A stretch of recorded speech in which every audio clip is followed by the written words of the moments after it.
I'm going to head over to course materials and grab material for today.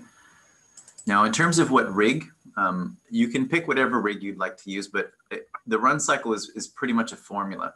We're not really working off of video reference strictly, although I would encourage it if you're stuck to go look at video reference, and I have some examples in there. But I would pick a rig that's relatively lightweight, easy to use. It doesn't need a lot of detail. Avoid rigs that have a lot of costume, right, or tails or other stuff that needs to get animated. Just a simple basic biped. If you want to use a Norman rig, great, Norman rig works fine, okay?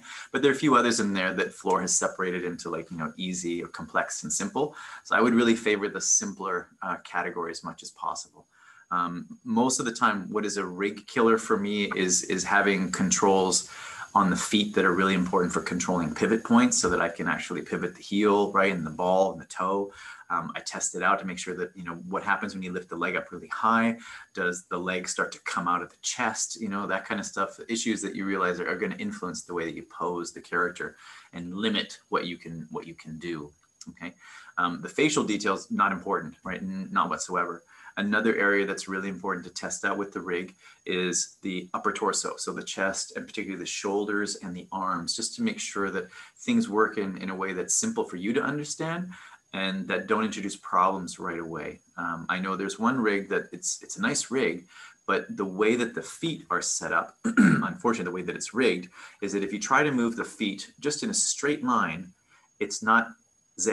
It's always a mix of X and Z. It's just that it was rigged off axis. So when you move the foot, you never have one clean line to clean up. It's always X and Z. So it's those little annoyances that can drive people crazy later when you go to clean it up, because now you don't have a simple straight line. You have two straight lines, which are not that simple, right? So it sort of hurts your brain a little bit. Okay, more about that later. So I'm going to head over to term 2, animation 2, and run cycle. And I'll open up some examples first just to look at sort of the cartoony version of a run cycle, and then talk about the formula. And then we'll look at some video reference and see where, you know, the formula can be, you know, applied and how it can look a little bit different. So I've got some pretty goofy run cycles in here, some pencil tests, and then some video reference, some examples. So there's a really long video here I'll get to in a little bit, the opening sequence of the Croods, some other stuff, but the run cycle reference, I'll go grab, and we'll also look at some live action. So this is a really good one, okay? Now, in terms of the reference, what I'm using to sort of build the run cycle from is Richard Williams' Animator Survival Kit. So we're gonna start with his formula. And what's important to remember about the formula is, again, it is generic. It's just basic biomechanics. There technically is no such thing as a run, just like there's no such thing as a walk. There's always a word in front of it, right? Is it a fast walk? Is it a sprint? Is it a jog? Is it a terrified run from something that's going to destroy you? Right? There's usually more to dig into a run, but a lot of places you do have to start with something, and a cycle is a good place to test a rig. And you might start with this, which is just the generic run formula. And Richard Williams' formula is good, it works, but there are some issues I have with the formula that are based on just my own experience. So I would never say that I would tell Richard Williams you're wrong, but I would say what I observe is different. So I approach the run cycle a little bit differently than he does. But with the run cycle, we're doing everything that we do in the walk cycle, except more. The stride length is bigger. The twist on the body is more, right? Higher energy. There's usually bigger propulsion of the body, right? There could be more up and down, right? But it really depends on the kind of run. But there are a few issues I have with the poses that he has, and I'll talk about that in a little bit more detail.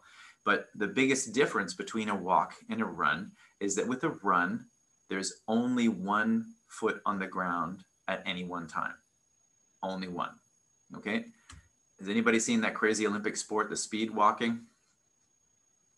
Right? You know, people walk really fast, right? It's very entertaining to watch because it's such a different style of movement. But the rule in that sport is you can't run. So if they catch somebody hopping, they're cheating, right? And they'll get disqualified. So a walk, you always have to have a foot on the ground. As soon as you have no feet on the ground, you're skipping, right? So with a run cycle, only one foot hits the ground. You never have 2 feet on the ground. And the other difference with a walk is there is this suspension phase over here. If you look at biomechanics books, we often talk about suspension phase, particularly when you look at quadrupeds. With quadrupeds, if you look at something like, again, a good example is if you look at a predator. So if you look at like a lion or more particularly a cheetah, when they're running, there are usually 2 suspension phases. There's a suspension phase where all the legs are outstretched, right? So they're up in the air, but the legs are forward and back. And then the front legs hit, the back legs come and plant. And then there's a point where all the legs are clustered underneath the body, but we're still in the air. With human beings, because we're only using 2 legs instead of 4, we only have 1 suspension phase. So that's the biggest difference between a walk and a run. With a walk, there are poses with 2 feet on the ground. With a run, there's none. With a walk, we always have 1 foot on the ground, but with a run, we have poses where we're in the air. Okay. Now, of course, everybody's hopefully had the experience of running at some point in their life, so this will be at least familiar territory. If you need reference, you can just go outside and run down the street. Now, the other template that I created here from my own reference, this is how I approach a run. If you look at Richard Williams' formula, he approaches the run the same way as the walk. The first pose is the contact pose. And I used to do that when I was a student. That's where we started. We learned the formula the exact same way, working off of his book. But when I got into production, more particularly when I got into 3D, a lot of my supervisors sort of said, you know what, that's not a great pose to start with. They recommended, instead of starting with this pose, that we start with this pose. Now, Richard Williams names this pose the up. I disagree with that a little bit. I prefer to call this the push-off because it makes sense. It doesn't matter how high up or down you are. What's happening is the back leg is pushing the body into the air.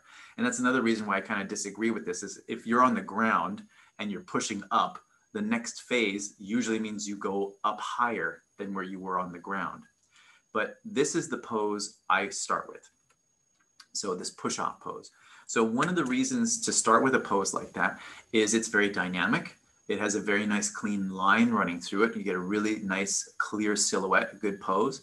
And there's a lot of twist, a lot of energy. If you look at statues, I know here in Stanley Park, there's a famous statue of some runners. And the pose that usually sculptors choose is this one, leaping like a gazelle off the ground into the air. It's very heroic. And you can often sell to your supervisor or the director the idea of the run with just this pose, right? So you just imagine, if you had to just have a poster of the protagonist running, right? Just that one moment, you would probably pick, this, right? So this nice epic pose of somebody lifting off from the earth, right? In this cool pose with lots of energy and tension in it. So it's a nice place to start because the pose is cool. And friends of mine that work in games have often said that a lot of times what they'll do is rather than doing a cycle to pass along to the game designers, is they'll just give them this pose, just the run pose, just like this. And they'll just use a pose to start experimenting with how quickly the character needs to move through the game. What's the speed like? What's the scale of the set like? Because you'll have to redo the run more than likely because they're not going to get it right until the designers have kind of an idea what the playability is like. So they'll often use just one pose to kind of test out their ideas and move characters through space. So I'll start with this pose, the push-off pose. And the timing, what you'll notice is the timing of the poses is a bit different than a walk. With a walk, we were using a timing of every 3 frames, there was another pose. So 1, 4, 7, 10, right? So every 3 frames. A walk is timed out usually 2 beats per second, right? So 12 frames per step. 1 and 2 and 3. So that's the pace of a walk. With a run, it's a little faster. 1, 2, 3, 1, 2, 3, 1, 2, 3. So it's about a third, 2/3 of a second, right? Each step is a third. So it's about 8 frames. So that's why you can see, right? This pose, 8 frames later is the mirror image. So, and again, it's a formula. Can you run faster or slower? Absolutely. But we'll start with the formula. So a walk cycle is timed out 1 second for the whole cycle. A run cycle is timed out usually 16 frames for the whole cycle. But of course, there's a lot of variation if you go look at live action footage. So we start with the push-off pose. That leads us up in the air, where I call the suspension pose, right? Suspension phase. We're up in the air, both legs off the ground. Then we have a contact pose. So the leading leg has to strike the ground. And my pose is a little bit different than what you see with Richard Williams. In Richard Williams' book, let me just see, can I zoom in just a little bit? There we go, that's a little better. If you could imagine, if you were to strike the ground with your foot that far in front of you, you might actually slow down. Your heel might actually dig into the grass. So it's good to go watch human beings running. And you may have noticed this feeling on a treadmill as well. Usually when you're on a treadmill for the very first time, you're very aware of that bar at the front, in front of the treads. I remember I was, and I was worried my foot was going to hit that because my legs would extend out fully. And I was like, oh my God, I'm going to hit that bar. But then when I would land, I was landing closer to this point, more underneath the hip than out in front. This is what you would do if you want to slow down, putting your feet way out in front to kind of dig into the ground and get a lot of friction. But it's not something you see when you look at live action footage. Now, this isn't wrong, it'll work, but it depends on the style and how you want it to look. Something that's cartoony and hand-drawn is a lot more flexibility than something that's 3D. So what I've done is I've moved the foot a little bit closer to the midline. Okay, so instead of it way out in front, it's a little bit closer to where the midline under the hip would be. So that foot hits the ground. Then there's a low point. So this is the down, or you could even call it the passing position, because all the weight is on one leg. One leg is supporting all the weight, and the knees, usually you see the leg compress, it bends, right? All that weight. You typically see the leg straighter before impact, then after impact, the knees bend. And then the other leg swings through. So this is one step, one stride. And then we have the exact same set of poses, but just like with the walk cycle, you mirror the pose, swap all of the rotations, all the arms and legs, and build the mirror image, the twin of that pose. And each one of the poses sees its mirror image 8 frames later, because that's the pace of the run, 8 frames per step. Okay, so that's where all the numbers come from. So this makes it very easy to time out, because every 2 frames you've got a key. That means you have just 1 frame of an in-between to take care of. Usually with a run, because it is so quick, whether it's 2D or 3D, we always animate a run on ones. That means every frame we need to go in there and tweak things and do a breakdown for. Again, because you have fewer frames, each one counts a little bit more. So the big issue with a run is that sometimes you can get strobing if you push the spacing too far and the arms don't feel like they're moving anymore, they feel like they're just popping. So a little bit of work to kind of do to kind of make that feel good. Usually with the arms, what we're trying to do is push through the middle and kind of ease in at the extremes. So you have like fewer frames in the middle and more frames at the extremes, right? With the chest, there's usually a lot more rotation, right? You're really pushing through quite a lot. And of course, it depends on the kind of run, right? So if you look at Olympic sprinters, the way that they run is very, very specific to what they're trying to achieve, which is speed. Very different than someone who's running in full military gear, right? Going over a hill. Very different objectives, very different weights they're having to deal with. The style of run is going to be different. Okay. Any questions with the formula so far? Is anything not making sense? All good?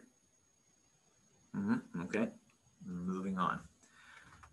Now, let's have a look here.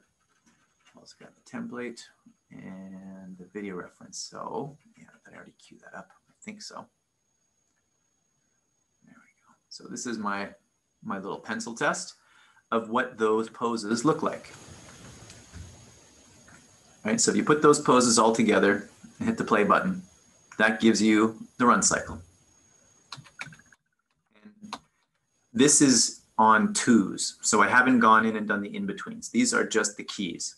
So the push-off pose, suspension up in the air, contact, passing position or the low point, and then we repeat the cycle. Push-off, suspension, contact, down. Now, just like with a walk, I think the hardest part of a walk or a run is what to do with the spine. A lot of the times, especially because you're not drawing it, every frame. The computer can keep things absolutely rigid, the same angle, and everything starts to feel kind of like a mechanical action figure, right? So it's just rotate the arms, right? And that's it. So there's a lot of stuff that we have to do to make the run feel more organic. And with the spine, the biggest thing that happens is this shock wave that runs through the spine when your body changes direction. So that causes a big, huge change on the body. But when people are running, their muscles are usually a lot more tense than you would find in a walk. So a walk, you might get away with like a nice loose head bob. But if you do that on a run, it makes it feel like somebody's just really not trained and very tired, right? So it's just like, imagine in PE class when you're 14 years old and they were making you go for a run. I don't want to run, right? It's like really floppy. But that's okay for kids. But if you're trying to animate, Master Chief strolling through and running to, blow up a tank, right? You don't want Master Chief like this, right? It'll look really goofy. So you have to kind of incorporate tension, right? But still find flexibility. And it drives me crazy. It's never easy, but you have to find a way to dial in enough flexibility so it feels like the run is organic, but not so much that it starts to feel like a really heavily weighted, springy doll that just everything just boing, boing, boing, nothing feels like it's contained. So different challenge than a walk, okay? So that's the 2D version. Let's have a look, and I'm just gonna mute the sound here because that's not important. So here we have an athlete running on a treadmill, and can you see down here what the frame rate is? It's kind of small. Yeah, it's 30. You can't quite read that, it's 30. So a run is 2/3 of a second. So 2/3 of 24 is 16. 2/3 of 30 is 20. So if the formula has any basis in observation, what we should see is that the entire cycle takes 20 frames or about 10 frames per step. So let's see if we can find a key that's gonna be easy to understand. Let's have a look at like there, contact pose. Frame 1, 2, 3, 4, 5, 6, 7, 8, 9, 10. 1, 2, 3, 4, 5, 6, 7, 8, 9, 10. Okay, pretty close. So if you look at this person running, this is 2/3 of a second. 1, 2, 3, 1, 2, 3, 1, 2, 3. That's what the timing looks like, okay? So this gives you just an idea what that pace feels like. And when you look through and start to look at the poses, you can say, well, look, there's the push off. Again, nice pose, right? Really clean line running all the way from the back leg up through the spine. There's a lot of twist. So one of the things that can be very useful is when you're looking at your reference is if the athlete has any markers that you can look at. So for example, if I'm trying to identify, draw something easy to see, I would want to look at the midline for the chest. So I might look at the collar, right, and see, does that change shape? I might look here and I can see this leg is forward, right? So this leg is forward. That means the hip is actually twisted this way. If I think about it in perspective, this side of the hip is forward and this side of the hip is back, going back like this. If I look at the shoulders and drew a cylinder to represent that, it's turned the opposite way. So there's a lot of twist going on, right? So the arm is back right here. This arm is forward, always opposites. So this is the right leg. This is the left leg. This is the right arm. This is the left arm. So always remember opposites, right? So if the right leg is forward, it means that the right arm is back, and we get a lot of twists, okay? So we can see here is the rib cage. So that's the first key. And then we can see right about here, say 2 frames later, that's the up. Look at the head. And this frame and this frame, it feels almost about the same height. So we're kind of suspending there. But I would start with this and say, okay, that pose, that's going to be suspension, or just call it the up, the high point. And then look what happens to the leg here. It straightens out. It is straight, but it doesn't hit the ground yet. Your leg will straighten out before it hits the ground. Okay, so in Richard Williams' formula, he used this one as the contact, But what you notice is where the foot actually strikes is much closer to the midline, right? Running right through the center of gravity, okay? And this is something you can observe, right? So you just go look at footage of people running on treadmills. This is great these days. There's so many training videos online. You can watch people run on treadmills. They'll teach you how to do running properly. You can look at different technique. The other thing you'll notice with trained athletes is you'll notice one big difference of how the foot hits the ground. Somebody like me who's not trained, I'm a heel runner. So that means I would have my foot like this, okay? So if you're not trained to run, most people run on their heel. But if you are trained to run, if you're more athletic and you've been trained to run, you would strike with the ball of your foot, right? And keep the heel off. Why, you might ask? Anybody tell me why? Any runners in the group? Maybe your calves like do more work. In a way, I think part of it is 2 points of contact means 2 points of slowdown. Right? So that's 2 friction points. The other thing is that by using the ball of your foot, your leg is longer, right? So you have a more reach, right? So if you're striking with the ball of your foot, it's further ahead. It keeps you higher, right? So your stride length is a little bit bigger. So that's why most athletes are trained to run on the ball of their foot. And again, as an animator, it's just like you have to know, is that appropriate if I'm animating a bunch of kids that are like, 6 years old playing baseball and running around the diamond? Or am I going to use this reference? Am I going to use a professional sprinter or marathon runner as reference? I'm going to go look at kids play baseball, right? So it's all about what you look at in the formula and how you adapt it to who you're animating. Let's go find that next pose here. So this is the right here. So this is the pose. This would be the low point, right? And I would check this and see, look at the head, right? So that feels like that's the lowest point. It's going down and it's going up. So I've found the low point. And that's kind of our passing position, right? Now with, again, athletes, what you'll notice is they are trained to bring the foot very high up and fold it and then push through and then have it extend. So all these things influence, what are you gonna do, right, for your run? But we gotta start somewhere. So start with the formula. And that's why I threw this thing up here so people have something to look at. It's really clear. The only thing is the timing is a bit different because it's timed at 30. The frame numbers don't translate exactly, but you can find the poses, right? So you have the poses there and you move them in and this should work. The other thing that's important to get into a run, and you can notice it here, is the shoulder line.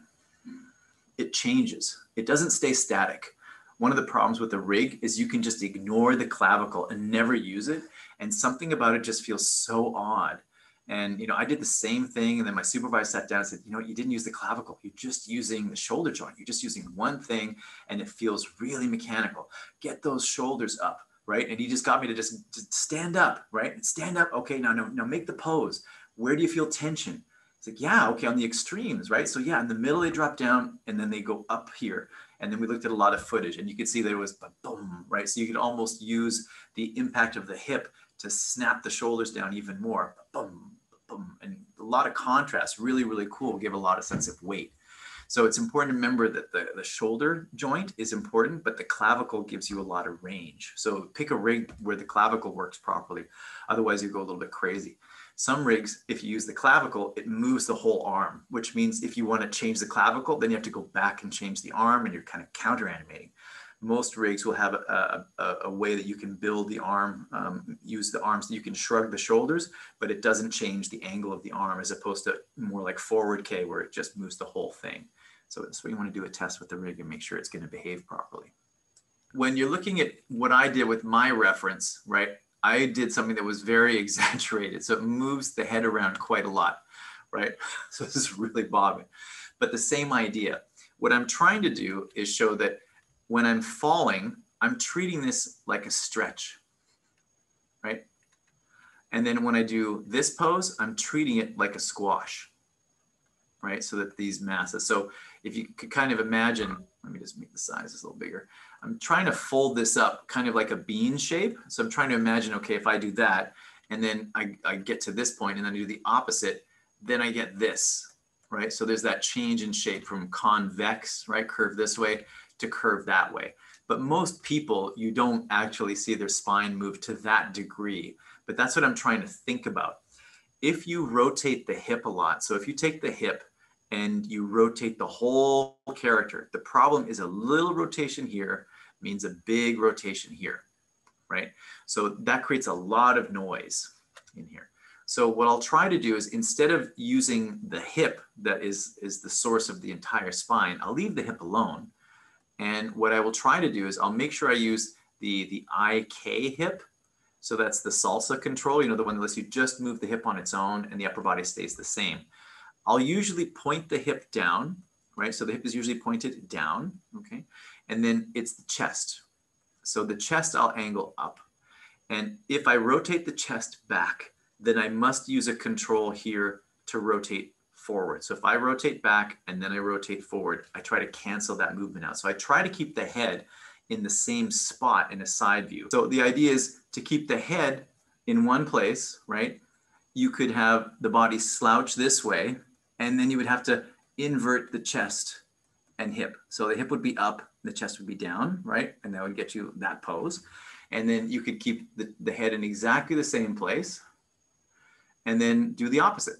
Push the chest out, and then have to move the hip down, right? That's the idea, is stabilizing. So you do have to worry about using these controls and have them not fight each other. When you look at people running, their hip does not do this range of motion at all, right? It's very, very limited. It's mostly the lower spine. So most of the flexibility in our spine happens in this zone. So I try to sort of use like a control here, not the hip, but the lower spine, and then one here in the chest. And again, every rig is a bit different. You have to kind of test it, because I don't want to use a control here that might tear. I don't want to tear the chest or have it stretch. So you might be finding that if there's 3 controls, the top one might not do what you want it to do. It kind of moves part of the chest, but not the whole rib cage. You have to think that it's one mass, right? But a lot of times they'll give you at least, you know, upper, middle, lower spine. You might find you just use the 2 bottom ones, and the upper one you just use for twisting, that it's not really good to use for rotation, because the way that it moves the chest, the way that it's weighted, can tear things apart.